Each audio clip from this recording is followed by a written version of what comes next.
My name is Avram Friedman. I'm the executive director of the Canary Coalition. Which is where? Our organization is based in Silva, which is in western North Carolina. We are focused on air quality issues, which leads us into energy issues and renewable energy technologies and fighting coal-burning power plants and other sources of air pollution. Specifically, I'm here to do a workshop on utility rates. And it's a very timely topic because Duke Energy has recently asked for the second of 3 rate increases in its territory in North Carolina to finance a new coal-burning power plant in Rutherford County. It's called Cliffside Power Plant. And this is a very interesting story. The history goes back to 1982, and prior to that, actually, when Progress Energy began the process of building 4 nuclear power plants at its Sharon Harris facility in Wake County, North Carolina, and abandoned 3 of those power plants because of vast cost overruns and because of a tremendous overestimation of power demand. In fact, there was a decrease in power demand while they were in the process of building these new power plants due to efficiency measures and conservation measures which were passed during the Carter years in the 70s. And they didn't expect that. They expected energy demand to continue to grow at 2% a year forever. And that just didn't happen. And so they abandoned 3 of these power plants, and but they had incurred costs of hundreds of millions of dollars for the various stages of construction and planning. And what they did, though, instead of taking a loss as a corporation, they turned around and raised rates so that the electrical ratepayers had to pay for their foolish decision and risky decision. Well, there was such a public outcry at that time that the General Assembly in North Carolina actually passed a law that banned that practice of charging ratepayers for construction work in progress on new power plants.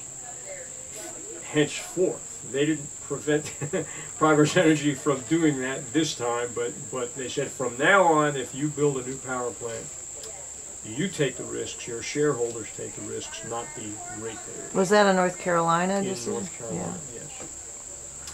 And that law held firm for 25 years until one of the utility companies decided that they wanted to build a new power plant. There had been no power plants built during those 25 years.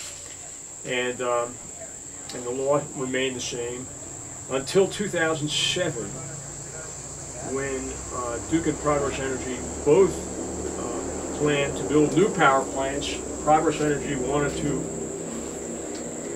at this point, continue construction at Sharon Harris and build another 2 nuclear power plants, which is what they're planning on doing today. And Duke Energy wanted to build a new coal-burning power plant at its Cliffside facility down in Rutherford County, and a new nuclear power plant near Gaffney, South Carolina, the Lee power plant. But they couldn't borrow the money from Wall Street because Wall Street sees new coal and nuclear power plants as much too risky investments. And so they couldn't get it financed, and they went back to the Utilities Commission and to the General Assembly and asked for them to lift the ban on charging ratepayers for construction work in progress. And the General Assembly really didn't want to do that. And they sort of needed cover, and so what they did was they took some legislation that was being offered from some members of the environmental community, a piece of legislation that was labeled as a renewable portfolio standard, Senate Bill 3 in 2007, And they tacked on a provision that ended the ban of charging ratepayers for construction work in progress on new coal and nuclear power plants. And many legislators didn't even read the legislation. They thought they were voting for a renewable portfolio standard, which was terrible in itself and very minuscule compared to what other states are doing and what really needs to be done. And they voted this legislation in ending the ban on construction work in progress charges, which of course was the most profound part of that bill, as it turns out, because it ushered in potentially a new generation of coal and nuclear power plants and natural gas power plants in North Carolina. So is there any movement towards trying to reestablish that ban?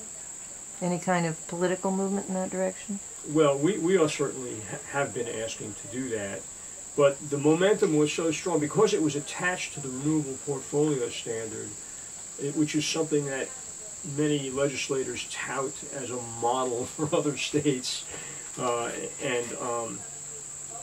and Duke Energy and Progress Energy agreed to those renewable portfolio standards only because also included with that legislation was their provision of charging ratepayers for construction work in progress. It would be very politically difficult to even be heard on the issue of reversing that piece of legislation. And so, as a result, what we have, the Duke Energy asking for a rate increase at this moment in time is a direct result of that legislation being passed that allows them to raise rates in order to finance the construction of a new power plant. So are you hoping today that you can organize or help create some kind of an action plan to deal with this? Well, we already have an action plan. What I'm trying to do is to talk with others to join this action plan and to have their input into the action plan. Essentially what's happening is there is a series of hearings coming up. The Utilities Commission has set a series of 6 hearings around the state in Duke Energy territory for the public to have input into this rate increase request by Duke Energy. Now, we're a little bit put off by the Utilities Commission because we asked them to hold this series of hearings, but we wanted them to hold it throughout the state, not only in Duke Energy territory, but also in Progress Energy territory, the 2 major utilities in North Carolina, because the 2 companies are merging. And so what will affect Duke Energy's customers today will also affect Progress Energy's customers tomorrow. And but they didn't do that. They're just holding them in Duke Energy territory, but still in some pretty good venues such as Charlotte. And that also includes the Gaffney plant, right? Or is that just... This rate increase only includes funds for the Cliffside power plant and some other infrastructure improvements by Duke Energy. What we do is have a huge turnout at all of these hearings that are coming up in October and November. And I actually have here, I'll hand these out to all of the people who are attending. Thank you. Yeah. This is actually a point sheet on things that you can talk about at the public hearings, or write to the Utilities Commission or to the Attorney General, who also is authorized to accept comments on this. On the other side of the sheet is actually a schedule of the rates as they're going to increase. And how it will affect, residential customers in particular. It's a very high rate increase, 17.4%. And what's really scary is that this is only the second. Last year they got like a 7.4% or something like that rate increase. They're going to get this one possibly, and then they're going to ask for a 3rd rate increase as it gets closer to completion. the Cliffside power plant gets closer to completion. And then they're going to start asking for rate increases for the Gaffney nuclear power plant.